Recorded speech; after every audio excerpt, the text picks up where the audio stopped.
Swastiastu. Halo semua, perkenalkan nama saya Kadek Sonia Arianti, NIM P071 24121 024 dari Prodi D3 Jurusan Kebidanan Politeknik Kesehatan Denpasar. Jadi, pada kali ini saya akan membahas tentang konsep dasar perilaku dan perubahan perilaku. Yang pertama yaitu, apa sih itu perilaku? Perilaku merupakan seperangkat perbuatan atau tindakan seseorang dalam melakukan respon terhadap sesuatu dan kemudian akan dijadikan suatu kebiasaan. Perilaku pada hakikatnya juga merupakan tindakan atau aktivitas dari manusia yang dapat diamati maupun tidak dapat diamati, yang terwujud dalam bentuk pengetahuan, sikap, dan tindakan. Kemudian, bentuk perilaku ada dua, yaitu pasif dan aktif. Bentuk pasif yaitu respon internal yang terjadi di dalam diri manusia dan tidak dapat dilihat oleh orang lain, seperti misalnya berpikir. Dan bentuk aktif yaitu perilaku yang dapat diobservasi atau dilihat secara langsung, atau tindakan yang nyata seperti membaca.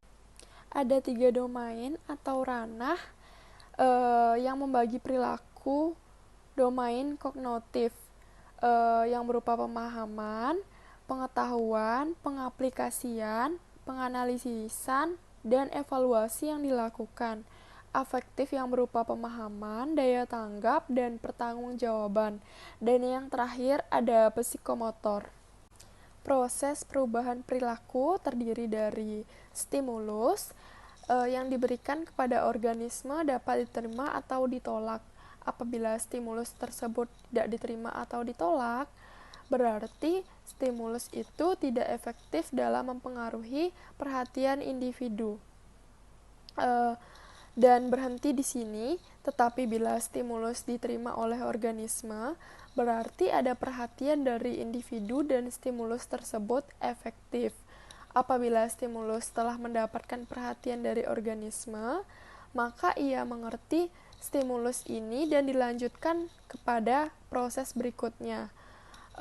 Akhirnya, dengan dukungan fasilitas serta dorongan dari lingkungan, maka stimulus tersebut mempunyai efek tindakan dari individu tersebut.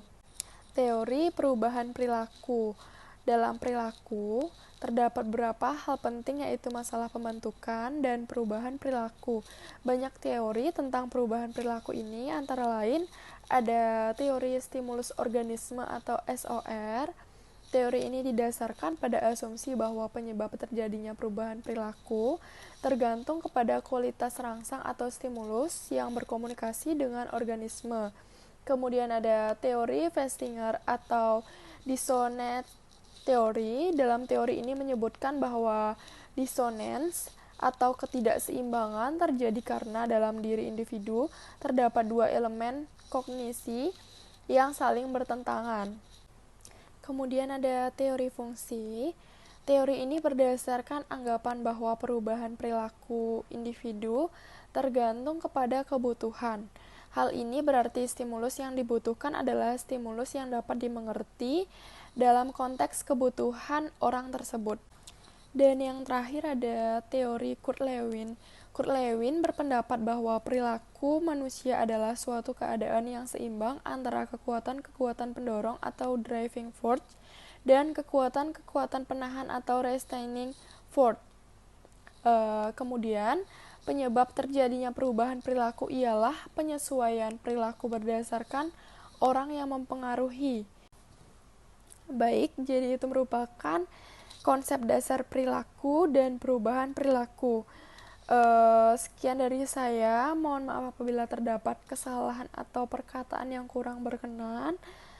Saya ucapkan terima kasih. Om Santi Santi Santi Om.